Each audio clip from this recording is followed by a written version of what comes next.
तो hello student. आज फिर मैं आपके लिए एक नया टॉपिक लेकर आया हूँ जिसका नाम है बायो-सेवर्ट का नियम। दोस्तों ये देखिए कि अगला जो हमारा टॉपिक बना था वो किरचॉफ नियम पर बना था, अर्थात वो किरचॉफ के नियमों पर आधारित था। लेकिन दोस्तों ये जो हमारा बना है ये बायो-सेवर्ट के नियम पर आधारित है। और ये देखिए हमने जो भी अभी तक आपको टॉपिक बताया है आपके सिलेबस के अनुसार सभी इम्पोर्टेंट है, जिसमें से कि ये बायो-सेवर्ट और किरचॉफ का नियम परीक्षा में हमेशा हर वर्ष ऐसे ही एकाक वर्ष न पूछे नहीं हमेशा पूछा जाता है। तो दोस्तों देखिए बायो-सेवर्ट का नियम, इस नियम के अनुसार किसी धारावाहिक चालक के किसी अल्प मतलब कोई भी धारावाहिक चालक है तो उसके अल्पफांस डेल्टा यल के द्वारा किसी बिंदु मतलब कोई भी बिंदु है तो उस बिंदु P पर उत्पन्न चुंबकीय क्षेत्र अर्थात जो इस पर चुंबकीय क्षेत्र उत्पन्न हो रही है वो डेल्टा बी का मान निम्नलिखित बातों पर आधारित है। देखिए इसमें पहले आप फिगर देखिए कि इसमें देखिए जो कहा है निम्नलिखित बातों पर आधारित है। ये हम आपको आई नंबर इसमें आप बता दे रहे हैं, आप लिख लीजिए। पहला देखिए आई नंबर, यहाँ पर देखिए पहला है यह चालक में प्रवाहित विद्युत धारा I के अनुक्रमान अनुपाती होता है। मतलब जो इसमें प्रवाहित धारा है उसके अनुक्रमान अनुपातित होता है। जो विद्युत धारा प्रवाहित होगी उसके अनुक्रमान अनुपातित होगा। जैसे डेल्टा V प्रोपोर्शनल I, तो ये डेल्टा V प्रोपोर्शनल I के अनुपात है। मतलब इसका जो अनुक्रमान अनुपाती है वो डेल्टा V प्रोपोर्शनल I के अनुक्रमान अनुपाती है।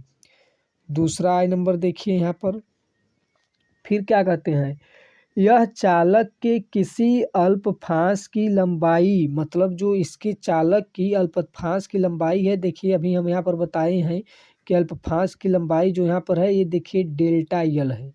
ठीक, यहाँ पर तो डेल्टा यल अर्थात डेल्टा यल के अनुक्रमान अनुपाती होता है। अर्थात यहाँ पर देखिए दूसरा क्या कहता है कि डेल्टा V प्रोपोर्शनल डेल्टा यल के अनुक्रमान अनुपाती होता है। तीसरा नियम क्या कहता है, यह बिंदु P के अल्पफांस मतलब जो इसका बिंदु P है उस बिंदु P के अल्पफांस डेल्टा यल से मिलने वाली रेखा मतलब जो ये रेखा है ये रेखा इनसे ये देखिए डेल्टा यल है, यहाँ पर ध्यान दीजिएगा ये डेल्टा यल है।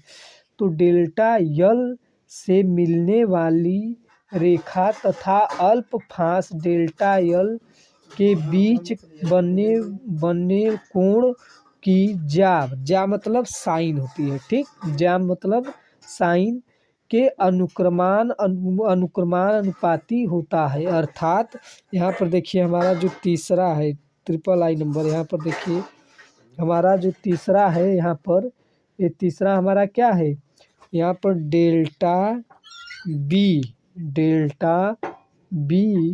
प्रोपोर्शनल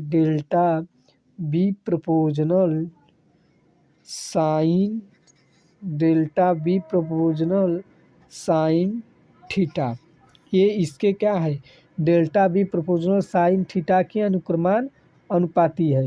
यहाँ पर देखिए हमारा चौथा नियम क्या कहता है, यह अल्पफांस मतलब यह अल्पफांस जो डेल्टा यल है वो P के बीच की दूरी R के वर्ग के व्युत्क्रमानुपाती होती है। मतलब जो इनके डिफरेंस जो इनके बीच की दूरी है ये देखिए R है ना, तो इनके जो बीच की दूरी है वो वर्ग के व्युत्क्रमानुपाती होगी। व्युत्क्रमानुपातित अर्थात डेल्टा बी प्रोपोर्शनल डेल्टा यल अपान में आर स्क्वायर, डेल्टा यल अपान में आर स्क्वायर। अब इसमें क्या करते हैं, अब हम करते क्या है, देखिए अब उपयुक्त चारों तथ्यों को एक साथ लिखने पर, मतलब जो 1 2 3 4 ये जो हमारे चारों तथ्य हैं, इन चारों तथ्यों को हम एक साथ लिखते हैं। पहले देखिए delta B proportional I, delta B proportional आई के अनुक्रमानुपाती है। फिर यहाँ पर देखिए डेल्टा जो ये बी डेल्टा बी है ये डेल्टा यल के अनुक्रमानुपाती है। फिर यहाँ पर देखिए जो ये डेल्टा बी है ये साइन थीटा, अर्थात जो ये थीटा है ज्या ये साइन थीटा के अनुक्रमानुपाती है यहाँ पर है। फिर ये देखिए हमारा जो चौथा नंबर है ये किसके वर्ग के व्युत्क्रमानुपाती है, जिससे इसमें धारावाहिक चालक जो है इसके वर्ग के क्या है अनुक्रमान अनुपाती है। अब आइए हम इसका डिफिनेशन करते हैं। तो जैसे अब तीन चारों तथ्यों को हम एक साथ लिखते हैं, तो देख जैसे यहाँ पर देखिए चारों को एक साथ, ठीक, ये जो चारों हैं इनको एक साथ लिखने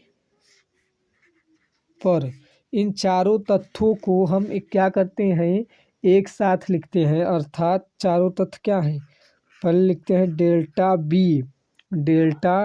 B proportional, delta B proportional I delta L, delta I delta L sine theta, delta L sine theta R square, ठीक, आर स्क्वायर। अब यहाँ पर नीचे देखिए या नीचे हम क्या करते हैं डेल्टा वी बराबर ओपान में 4 पाई, यहाँ पर देखिए 4 पाई हो गया, ठीक। फिर यहाँ पर देखिए I delta L sine theta, I delta L sine theta R square, ठीक। समीकरण नंबर 1 यहाँ पर हमारा क्या बना समीकरण नंबर 1। अब क्या लिखते हैं बायोस तथा सेवर्ट के गणितीय रूप में, मतलब इनका जो गणितीय रूप है उसमें अब लिख लेते हैं।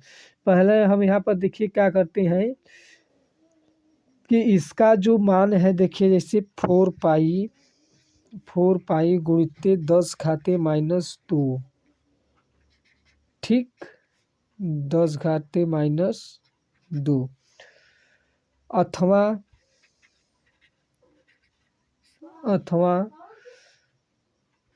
4 पाई गुणित 10⁻⁻7, ठीक, यहाँ पर -7 होता है।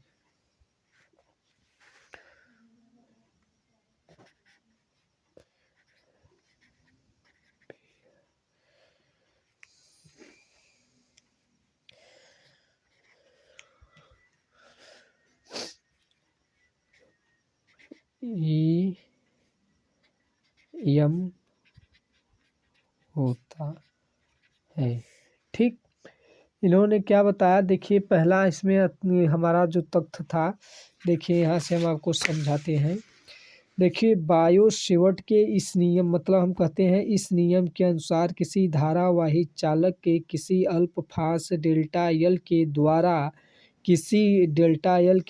किसी बिंदु P पर उत्पन्न चुंबकीय क्षेत्र डेल्टा बी मान निम्नलिखित निर्भर करती है, मतलब जो इसके बात हैं उन बातों के तथ्य पर निम्नलिखित है।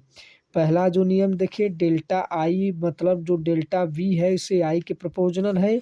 फिर डेल्टा यहाँ पर यल के प्रोपोर्शनल है। फिर यहाँ पर साइन थीटा के प्रोपोर्शनल है।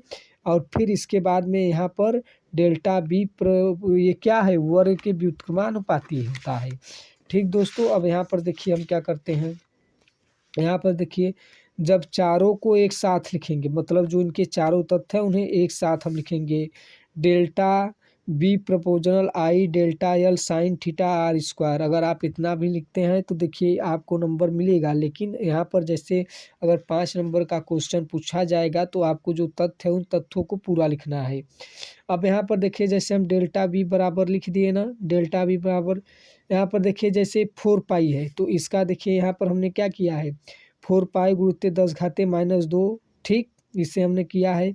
फिर यहाँ पर देखिए क्या है, 4 पाई गुणित 10⁻7, ठीक, ये हमारा होता है। अब देखिए हम यहाँ पर क्या करते हैं, जैसे किसी भी चुंबकीय क्षेत्र की दिशा दाएं, जो चुंबकीय क्षेत्र की दिशा है, किसी भी चुंबकीय क्षेत्र की दिशा दाएं हाथ के लिए हथेली के नियम अथवा वन मैक्सवेल के इस नियम को ज्ञात किया जा सकता है। जो इस नियम में क्या रहता है हमारा, जैसे P हो गया तो फिर क्या होता है, P चुंबकीय क्षेत्र की दिशा कागज के तल के लंबवत ऊपर की ओर होगा। मतलब जो इसकी चुंबकीय क्षेत्र की दिशा होगी वो कागज के तल के लंबवत की ओर होगा। अब दोस्तों देखिए यहाँ पर हमने आपको ये बता दिया है। आपका अगर 5 नंबर का क्वेश्चन है तो 3 नंबर यहाँ पर आपको आधारित है। लेकिन दोस्तों ये आप बात याद रखिएगा कि आपको थ्योरी भी लिखना है। आप जितनी थ्योरी रहेंगे लिखेंगे उतना ही आपके लिए फ़ायदा होगा। तो इसलिए दोस्तों अब अगला हमारा जो टॉपिक बनेगा वो टॉपिक ओम के नियम के पर आधारित होगा। ये मॉडल पेपर में दोस्तों हमारे हर एक क्वेश्चन आपके लिए इम्पोर्टेंट क्वेश्चन करवा रहे हैं, जो कि पेपर आपके एग्जाम में हर साल पेपर में पूछे जाने वाले क्वेश्चन है। आप किसी भी साल का पेपर उठाकर वहाँ पर देखिए, हर साल पूछे जाते हैं। तो आप इसे ध्यान से और मन से समझिएगा। फिर दोस्तों हम आपके लिए ऐसे ही वीडियो बनाते रहेंगे। अगर वीडियो अच्छा लगा तो चैनल को लाइक और सब्सक्राइब करिए, दोस्तों तक शेयर करिए। ठीक है दोस्तों, धन्यवाद।